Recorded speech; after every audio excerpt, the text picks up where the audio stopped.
Hola a todos, aquí les comparto un spoiler de esta gran serie BL, Burnout Syndrome, basados en la novela.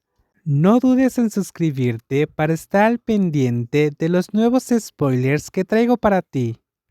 Hira entendía cómo era Ko, incluso los días en que lo traicionó, pero seguía regresando al mismo punto, esforzándose por ser lo que Ko quería, mientras usaba a Ko para satisfacerse a sí mismo. No sabía cómo sería el futuro, solo que hoy aún no estaba cansado.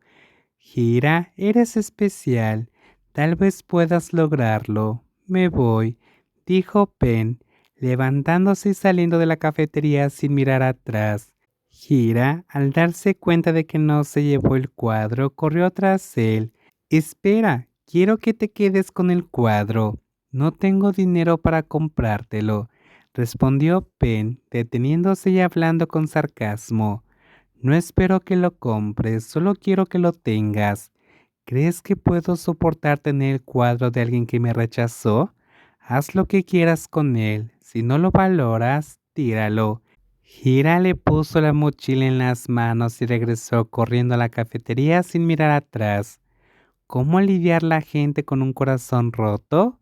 En sus 28 años, Ben había terminado muchas relaciones, pero ninguna le había hecho sentir un dolor tan desgarrador como este. Siempre fue él quien terminaba todo primero, por lo que nunca había experimentado la crueldad de ser rechazado. Al crecer y entrar al mundo laboral, ya no quería relaciones serias. Las aventuras de una noche eran su única opción. Nunca imaginó que el destino lo llevaría a conocer a Hira en un bar, haciendo que alguien que no tomaba las relaciones en serio sintiera que tenía un corazón otra vez.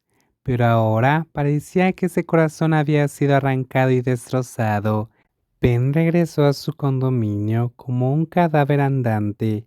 Dejó su billetera en un estante, apoyó la mochila con el cuadro de Gira contra la pared y se quitó los zapatos, dejándolos tirados en el suelo. Entró al área principal de la sala. Marwin, que estaba ensayando un guión, lo miró sorprendido.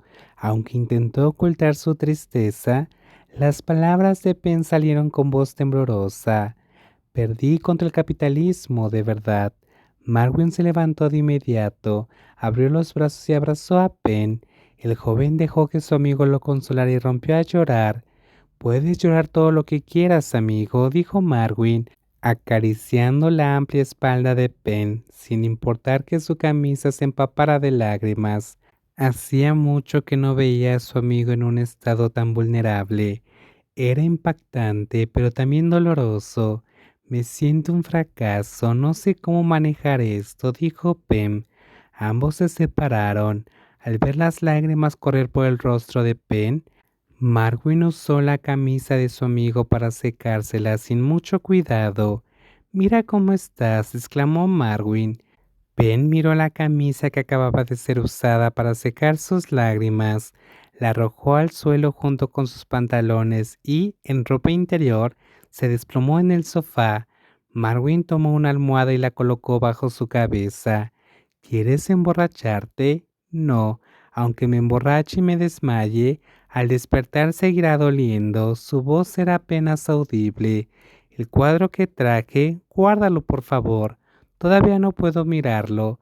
Marwin miró la mochila apoyada contra la pared. Está bien, no te preocupes. Yo me encargo. Observó en silencio a su amigo, que seguía tirado en el sofá, inmóvil, como si todo hubiera perdido vida. Gira regresó a su habitación exhausto después de rechazar a Pem. Sentía como si hubiera gastado casi toda su energía.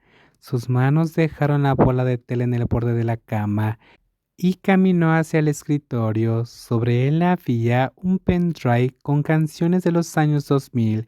En algún momento le había dado un similar a Pem, pero decidió cortar cualquier lazo romántico. Lo había arrojado a la basura. Sin embargo, poco después cambió de opinión. Regresó y lo recuperó del cubo de basura. Con un suspiro conectó el pendrive a su laptop y seleccionó la canción Jailhouse de Silly Fools, dejando que la música llenara la habitación con un aire melancólico. Lo que sucede es por amor, pero tal vez soy demasiado celoso. Mi corazón solo tiene lugar para ti. Te amo solo a ti. Cuando la canción llegó a ese verso, Gira se lanzó hacia la laptop y la detuvo abruptamente. Antes de que el estribillo terminara, cerró la pantalla y, al ver su teléfono cerca, pensó en Ko. Sin dudarlo, marcó su número. ¿Puedo dormir en tu casa esta noche?, dijo, sintiendo que quedarse solo lo llevaría a divagar aún más. ¿Estás bien?, preguntó Ko. Solo estoy un poco inquieto y quiero verte. Entonces quédate en tu habitación, yo paso a recogerte. ¿Para qué molestarte en ir y venir? No es ninguna molestia. Quiero cuidar de ti, que estés cómodo en mi auto. Gira no esperaba que Ko, el tipo duro, dijera algo tan considerado.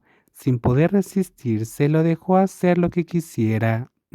Está bien, ven entonces, dijo con un tono burlón. Tras colgar, desconectó el pendrive y lo arrojó a una caja de bolígrafos.